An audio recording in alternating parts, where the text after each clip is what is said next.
বাংলাদেশে এমন একজন আমলা ছিলেন যাকে অনেকেই বলতেন সরকারের ভেতরের সরকার। তিনি নির্বাচিত রাজনীতিবিদ ছিলেন না, মন্ত্রীও ছিলেন না, কিন্তু রাষ্ট্রের গুরুত্বপূর্ণ সিদ্ধান্ত, প্রশাসনের নিয়ন্ত্রণ এবং ক্ষমতার কেন্দ্রবিন্দুতে বছরের পর বছর ছিলেন তিনি।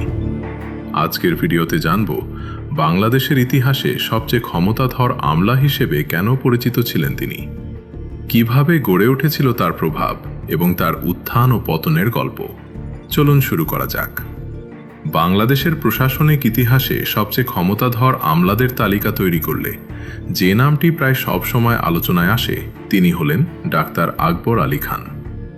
তবে ক্ষমতার ব্যবহার, প্রশাসনিক প্রভাব এবং দীর্ঘ সময় ধরে রাষ্ট্র পরিচালনার কেন্দ্রবিন্দুতে থাকার প্রসঙ্গে আরেকটি নাম আরও বেশি উচ্চারিত হয়, মোহাম্মদ আব্দুল আজিজ, যিনি সাধারণভাবে পরিচিত ছিলেন এম এ আজিজ নামে।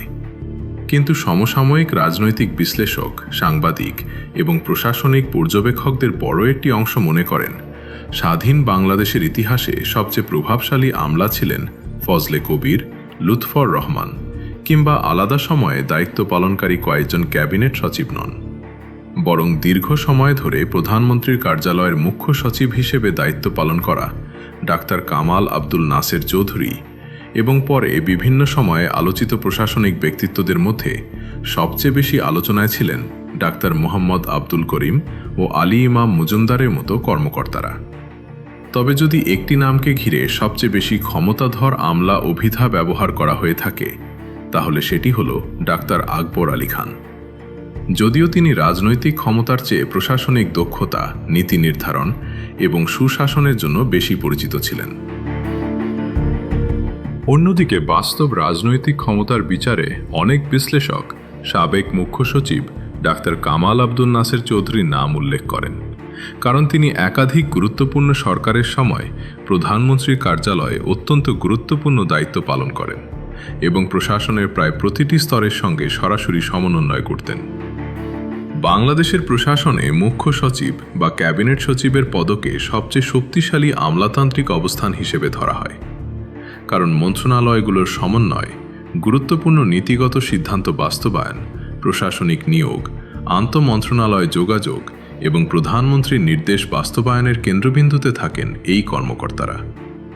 তবে একটি বিষয় মনে রাখা জরুরি, বাংলাদেশে সবচেয়ে ক্ষমতাধর আমলা বলে কোনো সাংবিধানিক পদ বা আনুষ্ঠানিক স্বীকৃতি নেই। এটি মূলত রাজনৈতিক বাস্তবতা, প্রশাসনিক প্রভাব, দায়িত্বের পরিধি এবং সমসাময়িক বিশ্লেষণের ভিত্তিতে ব্যবহৃত একটি বর্ণনা।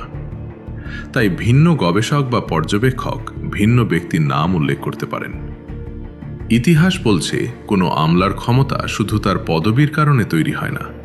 রাজনৈতিক নেতৃত্বের আস্থা, প্রশাসনিক দক্ষতা, সিদ্ধান্ত বাস্তবায়নের সক্ষমতা এবং রাষ্ট্রযন্ত্রের ওপর প্রভাব, এই চারটি বিষয় একজন কর্মকর্তাকে অসাধারণ প্রভাবশালী করে তোলে। আর তাই বাংলাদেশের বিভিন্ন সময়ে ভিন্ন ভিন্ন আমলা রাষ্ট্র পরিচালনার অন্যতম গুরুত্বপূর্ণ মুখ হয়ে উঠেছেন। আপনার মতে বাংলাদেশের ইতিহাসে সবচেয়ে প্রভাবশালী বা ক্ষমতাধর আমলা কে ছিলেন? আপনার মতামত কমেন্টে লিখে জানান।